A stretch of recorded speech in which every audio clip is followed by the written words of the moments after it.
10.000 iscritti. Kermit, 10.000 iscritti! Un 1 e 4 zeri. Madonna!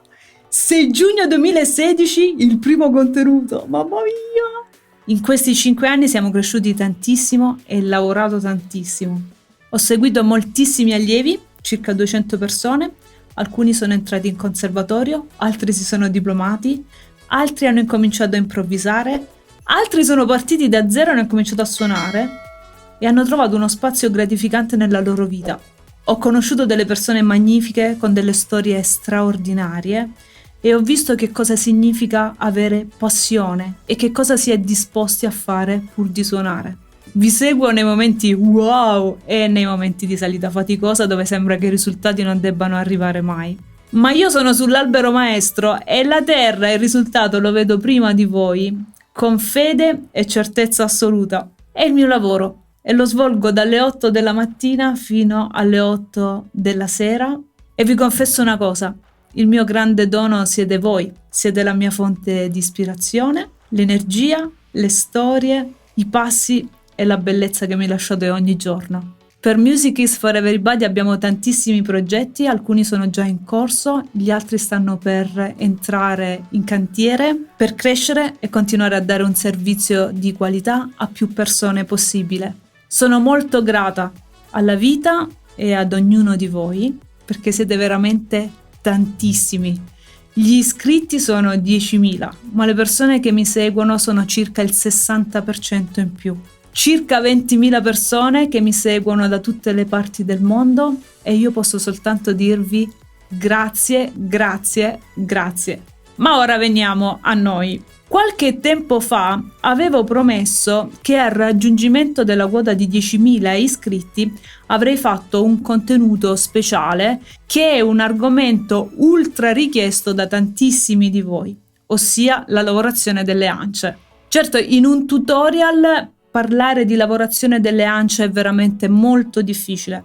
Perché è difficile? Perché si ha bisogno di sentire la forza degli utensili sull'ancia, quindi farlo veramente in un tutorial è veramente difficile. Però ho deciso di dividere questo contenuto in 2 parti e darvi comunque degli strumenti essenziali per poter far suonare un po' tutte le ance.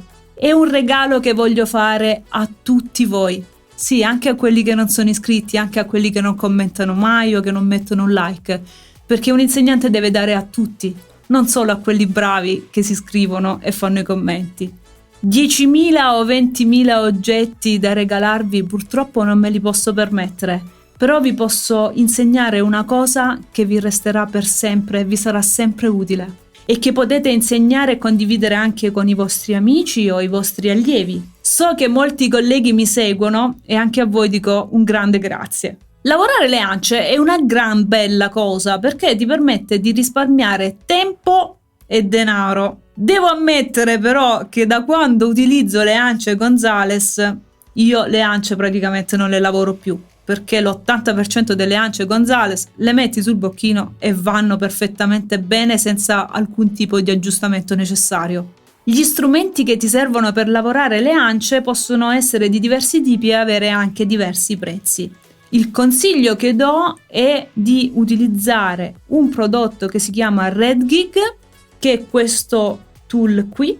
Questo tool che si chiama RedGig ha un costo di circa 75 euro e ha dei punti a vantaggio. Sì, è vero, il prezzo non è particolarmente abbordabile, però è uno strumento che non va mai affilato, che non ti taglia le dita e che si può facilmente trasportare anche in aereo.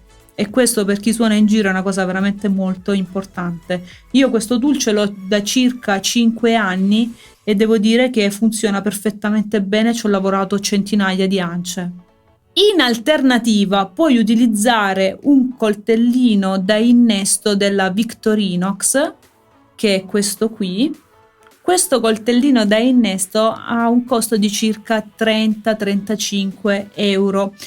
Bisogna stare molto attenti però a questo strumento perché è uno strumento estremamente tagliente ed è molto facile tagliarsi e bisogna tenerlo assolutamente in sicurezza se si hanno dei bambini, dei ragazzini per casa, perché può essere veramente molto pericoloso. Inoltre questo strumento, se si porta in aereo, è molto pericoloso perché viene bloccato all'imbarco. Utilizzo anche alla fine della lavorazione della carta abrasiva 5000. Questa carta è una carta molto sottile che io taglio a pezzettini piccoli e strappo all'occorrenza in modo da non sprecarla.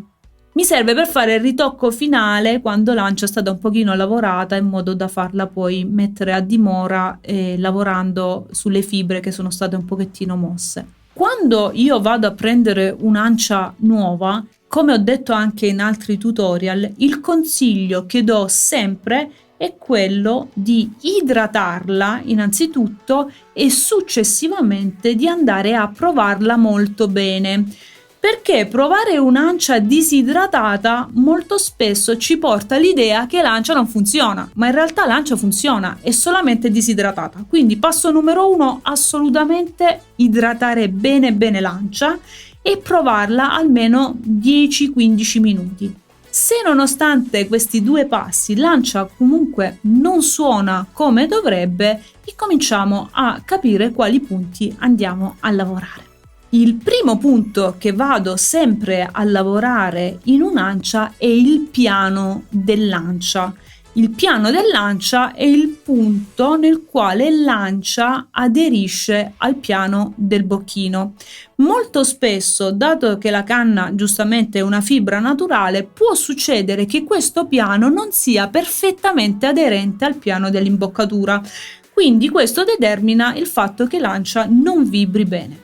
Quindi io prendo la mia ancia, posiziono il red gig a circa 45 gradi sul piano dell'ancia e vado a fare dei movimenti sulla parte lunga dell'ancia asportando del materiale. Di solito non vado ad agire sulla parte superiore dell'ancia, che poi andrò a trattare successivamente. Se utilizzerò il coltellino da innesto della Victorinox, l'angolo che andrò a sfruttare per la lavorazione dell'ancia è un angolo un pochettino più retto, quindi a 90 gradi. Sempre leggero, perché la lama di Victorinox è molto più tagliente del Red Gig. Quindi andrò a usare solamente una forza minima sull'ancia, andrò quindi ad eliminare il materiale che mi serve. La cosa veramente importante è continuare a provare l'ancia ad ogni step di lavorazione, perché se tolgo del materiale poi inevitabilmente questo materiale non lo posso più riportare allo stato originale. Se nonostante questo tipo di lavorazione l'ancia risulta ancora molto stopposa, non riesco a suonarla, è proprio molto forte, vado a lavorare su un'altra zona dell'ancia. La spalla è questa zona dell'ancia esterna. Con il Red Gig vado a usare la parte interna. In questo caso devo stare molto attenta a non fare movimenti troppo bruschi, perché questa parte tende a eliminare molto materiale. Se utilizzerò il coltellino Victorinox, invece andrò tranquillamente a eliminare, sempre con un angolo di circa 90 gradi, pochissimo materiale, in modo che posso provare l'ancia e vedere se è tutto in ordine. Questi sono i primi 2 passi che mi permettono di mettere l'ancia in funzione. Nella prossima pillola invece ti spiegherò come equilibrare l'attacco dell'ancia e l'equilibrio sonoro. Spero che questa prima pillola ti sia stata utile. Esercitati, ricordati di fare esperienza su ance un po' vecchie, in modo che se fai qualche danno non rovini un'ancia nuova. Fai le tue esperienze, se hai commenti scrivili qui sotto, oppure manda un'email a emanuelasassofonista@gmail.com.